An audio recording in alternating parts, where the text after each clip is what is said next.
अस्सलाम वालेकुम टीम टेनक की तरफ से। दोस्तों, ये इस कोर्स का सेकंड लेक्चर है।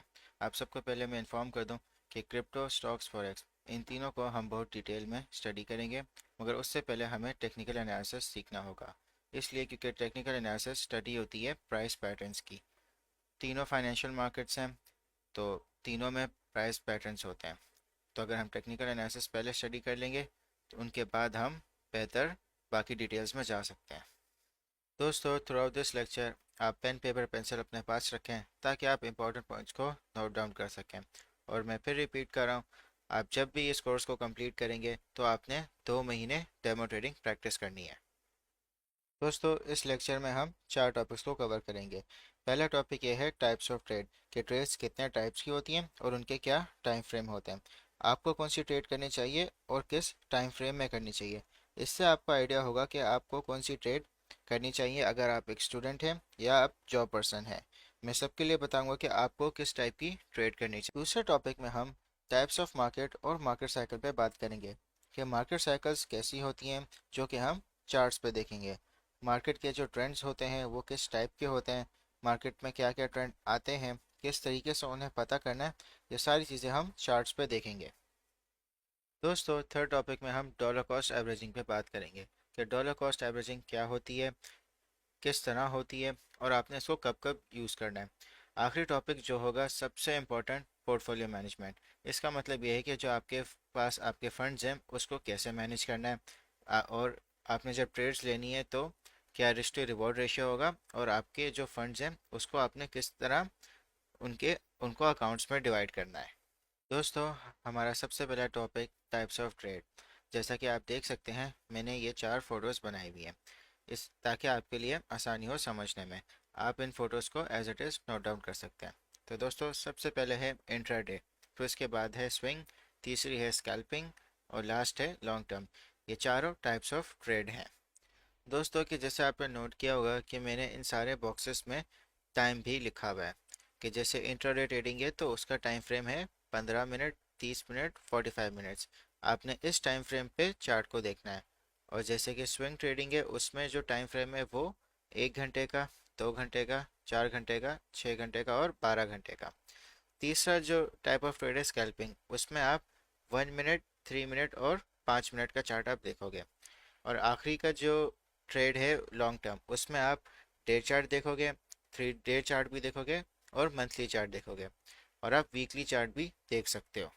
दोस्तों, अब हमने डिसाइड करना है कि हमने कौन सी किस टाइप की ट्रेडिंग करनी है। तो पहले हम ये पता करेंगे कि इनका मतलब क्या है, एक एक ट्रेड का।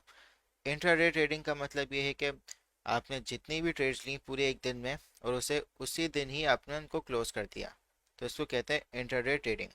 स्विंग ट्रेडिंग को कहते हैं कि आपने कोई भी ट्रेड जो आपकी एक दिन से ज़्यादा है उसको कहते हैं स्विंग ट्रेडिंग। जैसे आज मैंने बिटकॉइन खरीदा और उसे परसों सेल कर दिया, तो इसको कहते हैं स्विंग ट्रेडिंग। स्विंग ट्रेडिंग आप 1 हफ्ते तक भी कर सकते हो, 1 महीने भी कर सकते हो और 3 महीने भी कर सकते हो। ये आपके ऊपर है, मगर आप इसको 3 महीने से कम ही रखें। अब स्कैल्पिंग, स्कैल्पिंग जैसे मैंने कोई भी चीज़ खरीदी $1 की, उसको मैंने 1.01 पे सेल कर दिया, छोटा सा मैंने प्रॉफिट बना दिया। स्कैल्पिंग आप 5 मिनट में भी कर सकते हो, 10 मिनट भी कर सकते हो, प्रोवाइडेड कि आपने उसको जल्दी क्लोज करना है। अच्छा, लॉन्ग टर्म में ये है कि आपने कोई भी चीज़ खरीदी जो 3 महीने से ज़्यादा है, 3 महीने, 6 महीने, 1 साल, 2 साल, 3 साल, उसमें आप बहुत ज़्यादा प्रॉफिट बना सकते हो, तो इसको कहते हैं लॉन्ग टर्म ट्रेडिंग। तो दोस्तों, अब डिसाइड करते हैं कि आपको कौन सी ट्रेड करनी है।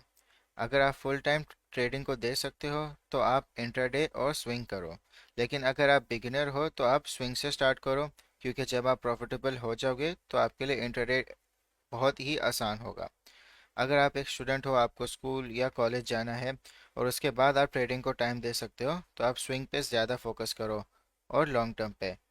लॉन्ग टर्म एक तरीके से आपकी इन्वेस्टमेंट है जो आपके फंड को काफ़ी बढ़ाएगा।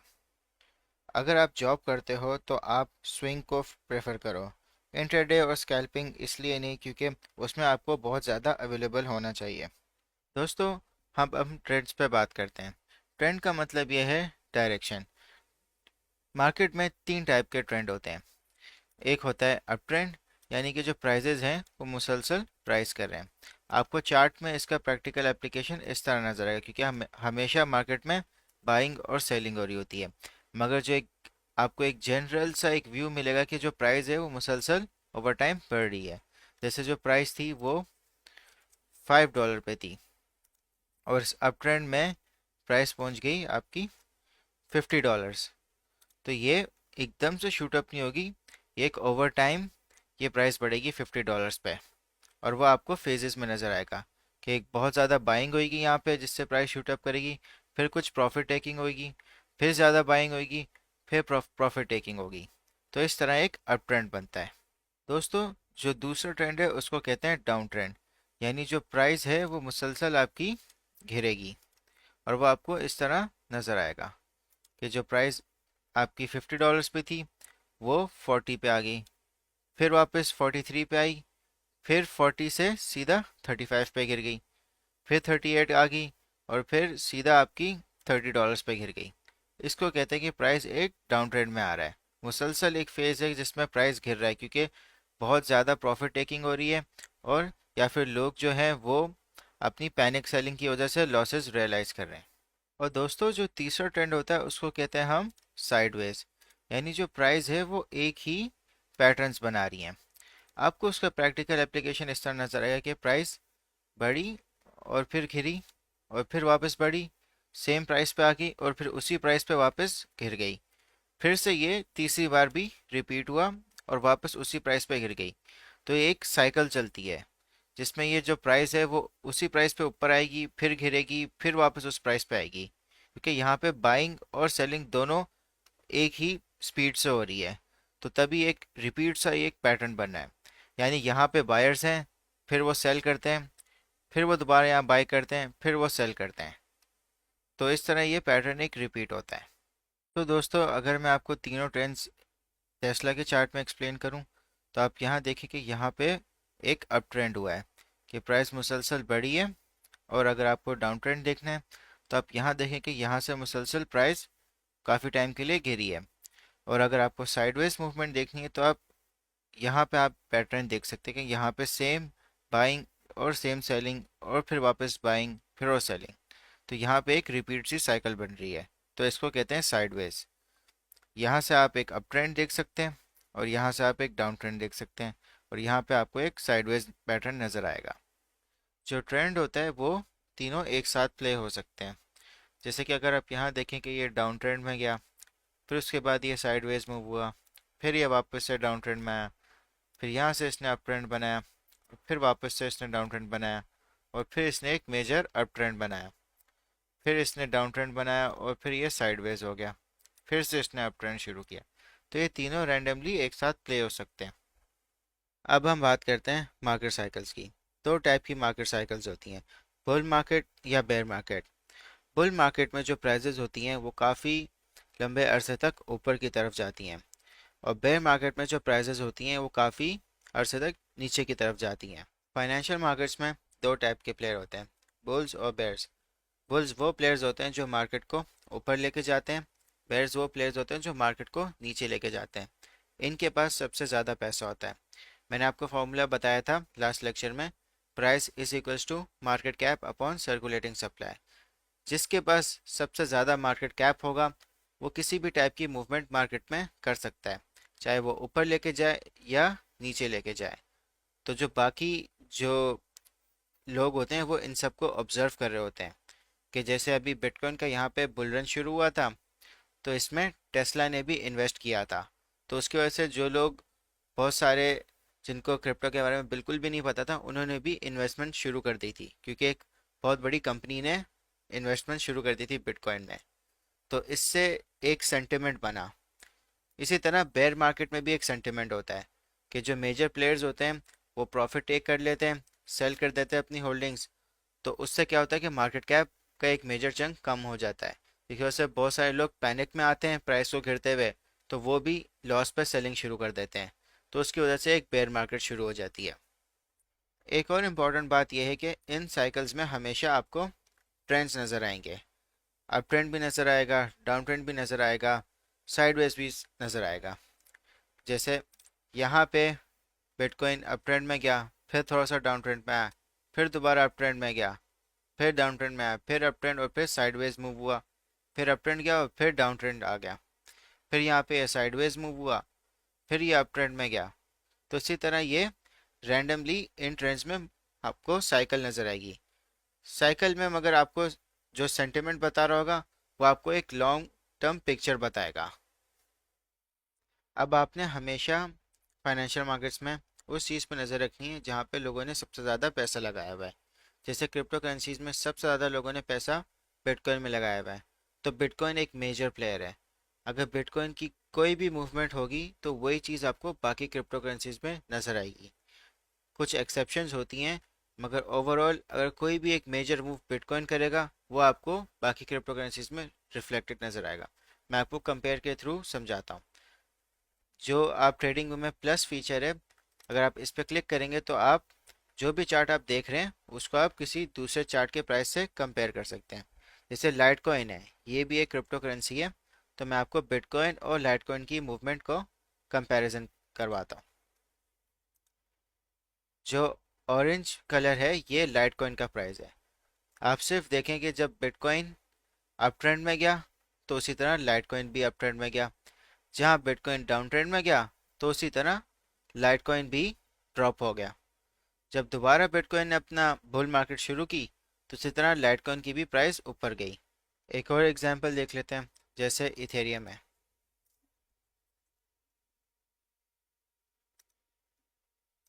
जो ब्लू कलर है वो इथेरियम है। जैसे बिटकॉइन जब अप ट्रेंड में आया तो इथेरियम भी अप ट्रेंड चला गया, जहाँ बिटकॉइन डाउन ट्रेंड में आया इसी तरह इथेरियम भी डाउन ट्रेंड में आ गया। जब दोबारा बिटकॉइन अप ट्रेंड में गया तो इसी तरह इथेरियम भी अप ट्रेंड में आ गया। तो बिटकॉइन की जो मूवमेंट है वो बाकी आपको करेंसीज में नज़र आएगी, तो आपने केयरफुली हमेशा बिटकॉइन को ऑब्जर्व करना है।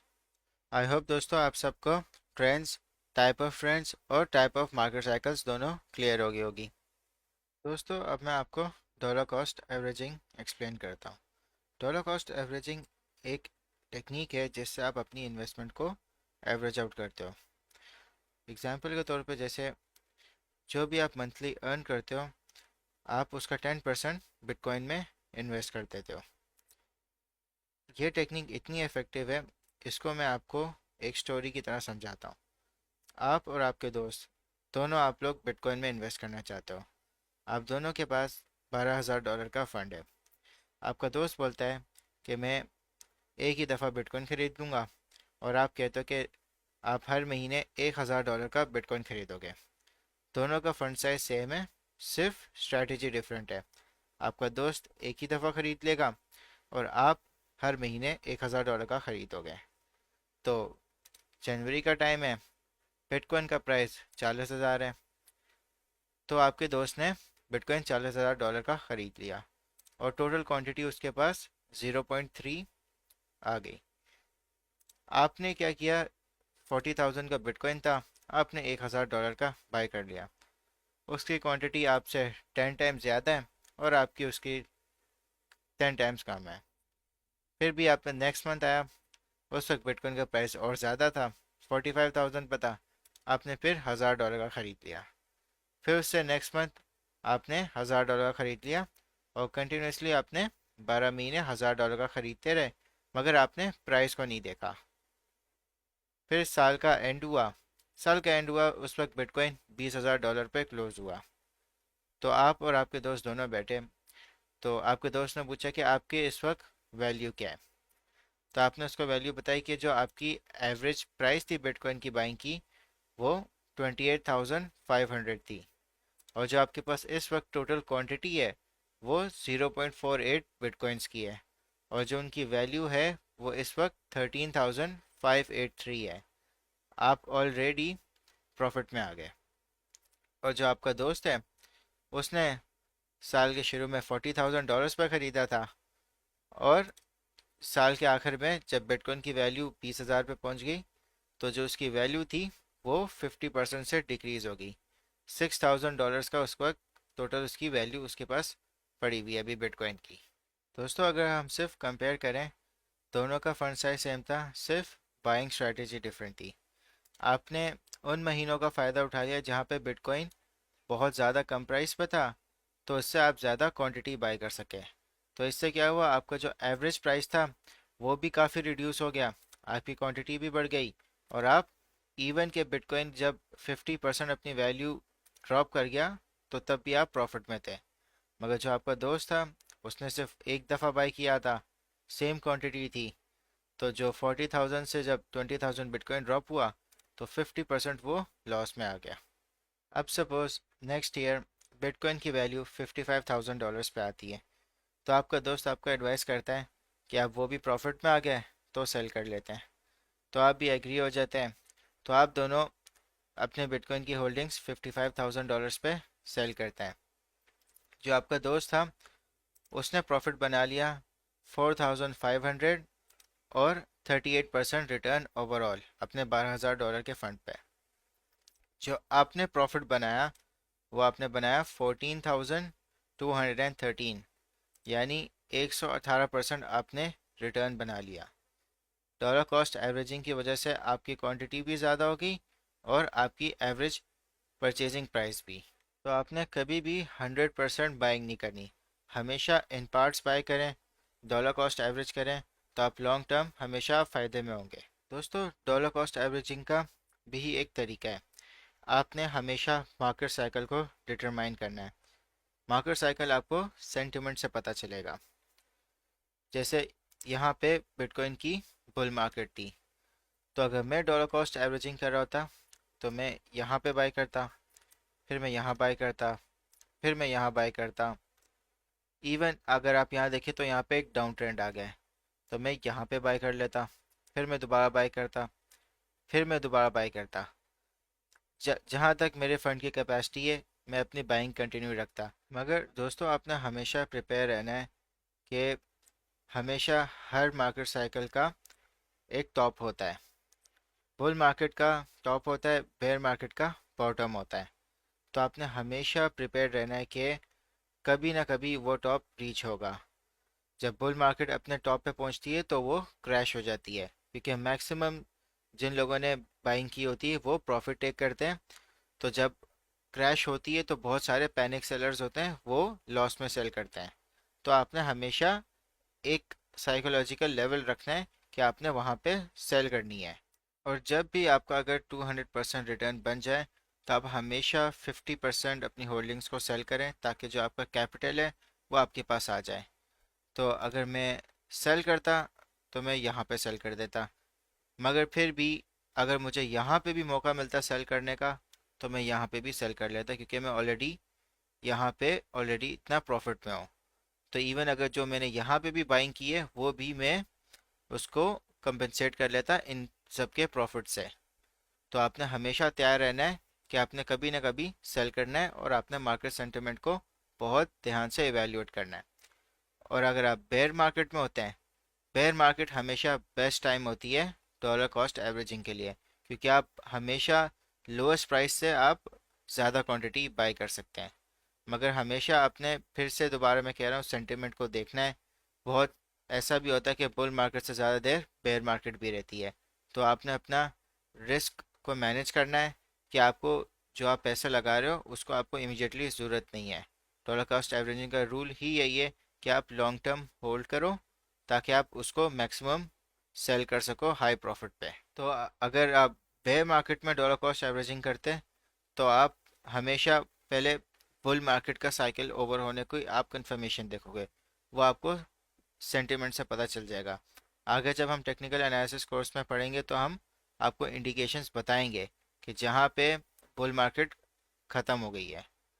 तो अगर आप बेयर मार्केट में डॉलर कॉस्ट एवरेजिंग करते हैं तो आप थोड़ा थोड़ा इन पार्ट्स में बाय करते हैं।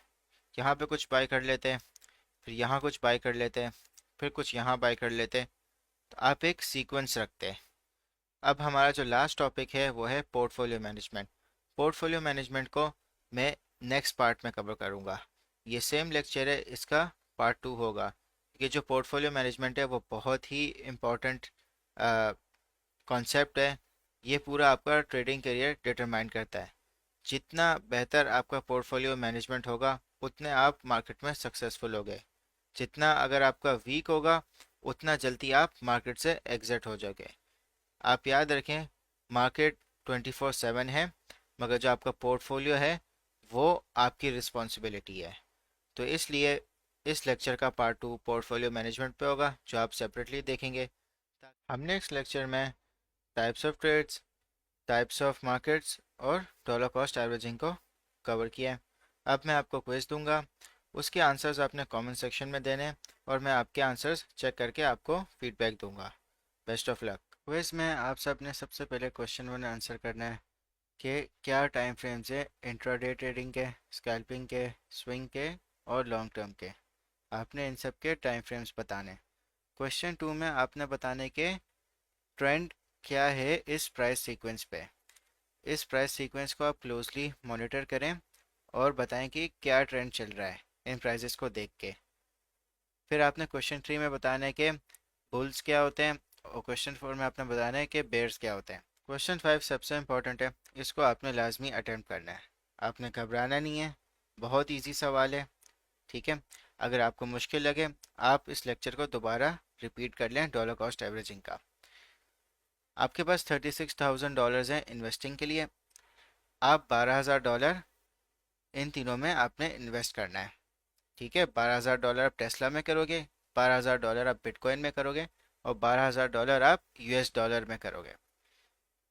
जब आपने $12,000 सारा आपने इन्वेस्ट कर लिया, फिर अगले साल आप टेस्ला को बेचोगे $2,000 पे, फिर आप बिटकॉइन को बेचोगे $75,000 पे और यूएस डॉलर को आप बेचोगे 220 पे। ये सारे मंथ्स हैं, ये इन सब के प्राइजेज हैं। ठीक है, आपने अपनी एवरेज बाइंग, टोटल क्वांटिटी और प्रॉफिट कैलकुलेट करना है, जैसे मैंने डॉलर कॉस्ट एवरेजिंग के आपको एक्सप्लेन की थी। और याद रखना, आप $1,000 हर महीने इनमें इन्वेस्ट कर रहे हो। यानी जनवरी में आपने 1,000 इन्वेस्ट किया, फेब में आपने 1,000 इन्वेस्ट किया और सो ऑन आपने 12 महीने 1,000 इन्वेस्ट किया।